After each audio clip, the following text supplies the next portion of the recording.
कई बार आंखों में मोतियां बिंद पड़ जाता है, मोतियां बिंद आ जाता है तो दिखाई ठीक से नहीं पड़ता है, धुंधला धुंधला दिखाई पड़ता है, गोरा आदमी काला नजर आता है। हाँ जी या ना जी? तो कई बार आंखों में जिनको मोतियां बिंद हो जाए उनसे पूछो, बताओ भैया ये कितनी उंगलियां हैं? काऊ सीधी बता दे 5। और हमारा तो एक चेला है चंगीलाल, उसको मोतियां बिंद हो गया। किसी ने पूछा बताओ ये कितनी उंगलियां? बोली 6। तो किसी ने कहा एक हाथ में तो 5 ही होती हैं। बोले हमें तो 6 दिखाई पड़ रहे, आंखें खराब हैं, करें क्या? तो भाई किसी को मोतियां बिंद हो जाए तो बोले करे क्या? बोले भाई बढ़िया डॉक्टर को दिखाओ।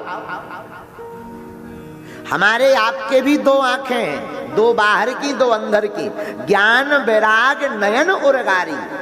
ये 2 बाहर की आंखें हैं, इनमें मोतियां बिंद पड़ जाए बढ़िया चित्रकूट चले जाओ, जहां हमारे गुरुजी रहते हैं जगत गुरुजी, उनके सामने बढ़िया हॉस्पिटल है, वहां पर बढ़िया ऑपरेशन करवाओ, मोतियां बिंद गायब हो जाएगा, एकदम चम चमाचम नजर आएगा बाहर। लेकिन एक 2 भीतर की भी आंखें हैं। कौन सी? ज्ञान और वैराग्य की।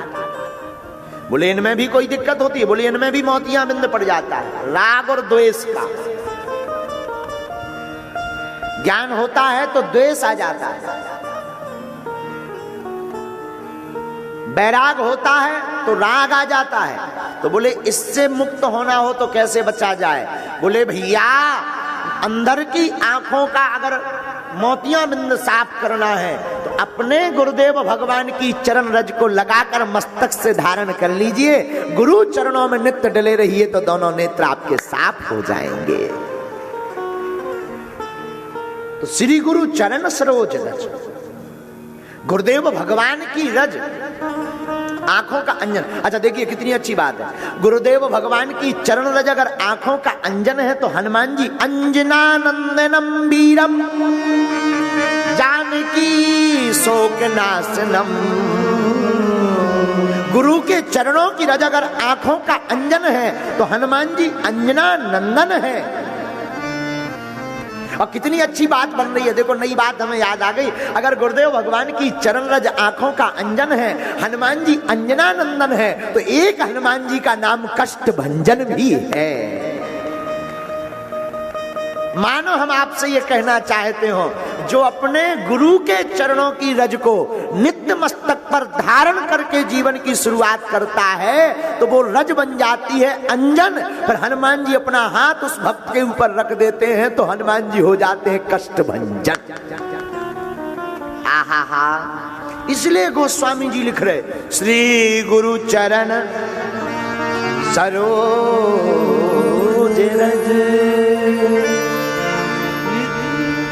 गुरुदेव भगवान के चरणों की रज। गोस्वामी जी ने जब पहली चौपाई लिखी तो गुरुदेव भगवान को ही प्रणाम किया रामायण में। श्री गुरु पाद नाथ मणि गण ज्योति, श्री गुरु पाद नाथ मणि गण ज्योति।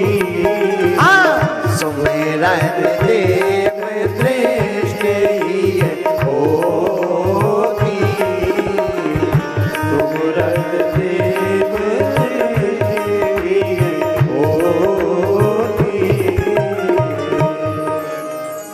गुरुदेव भगवान की चरण रज दिव्य दृष्टि प्रदान कर देती है।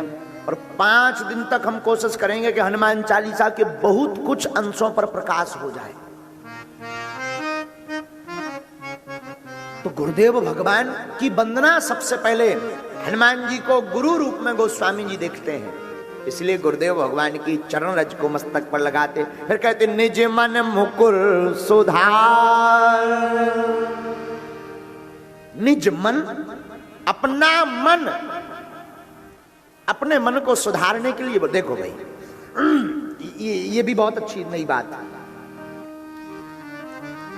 आंखें खराब हो जाएं और तुम दोष दर्पण को दो, शीशा के सामने खड़े हो जाओ हम दिखाई नहीं पड़ रहे, तो क्या दर्पण को दोष है? शीशा को दोष है?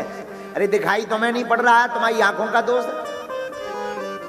एक कोई हमको सुना रहे थे बहुत अच्छी बात, बोले गुरुजी एक पागल व्यक्ति था,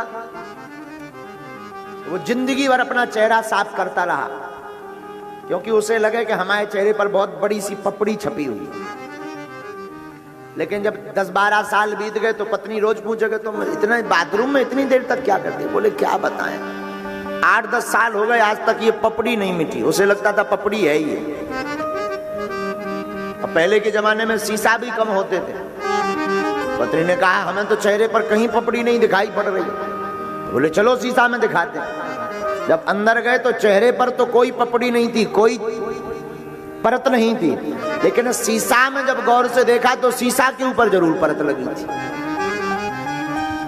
अब वो अपने चेहरे पर मान रहे थे तो वो जिंदगी भर चेहरा साफ करत रहे, आगे को लोगों शीशा साफ कर लो। तो कई लोग ऐसे होते।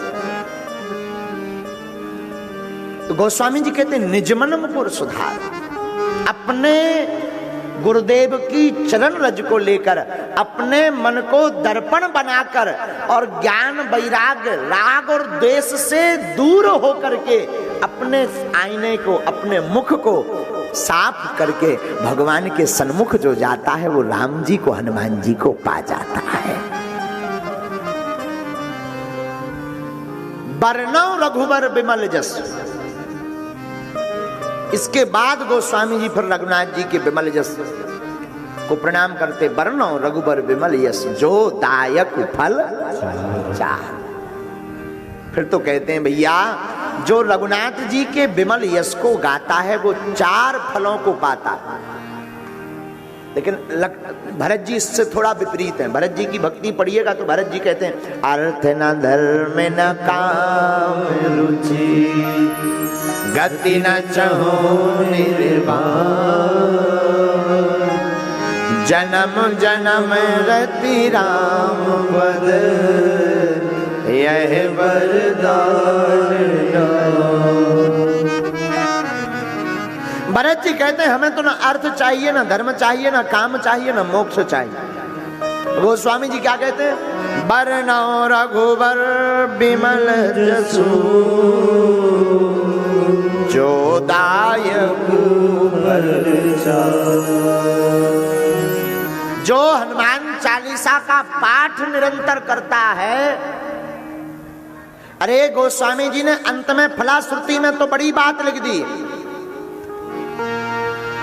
जो 7 बार पाठ कर कोई, जो 7 बार पाठ कर कोई, छूटे बंदे महासुख होई, छूटे बंदे महासुख होई, छूटा है बंद महासुख होई, छूटे बंद महासुख होई, जो 7 बार पाठ कर कोई, जो 7 बार पाठ कर कोई। श्री राम जय राम जय जय राम, श्री राम जय राम जय जय राम। तुलसीदास जी कहते भैया जो हनुमान चालीसा का 100 बार पाठ करता है वो बंधनों से मुक्त हो जाता है। और दनरुआ सरकार में भी भैया जो दनरुआ सरकार या बागेश्वर बालाजी के दरबार में 5 पाठ हनुमान चालीसा के पढ़ता है भैया उसका सब रोग दोष मिट जाता है।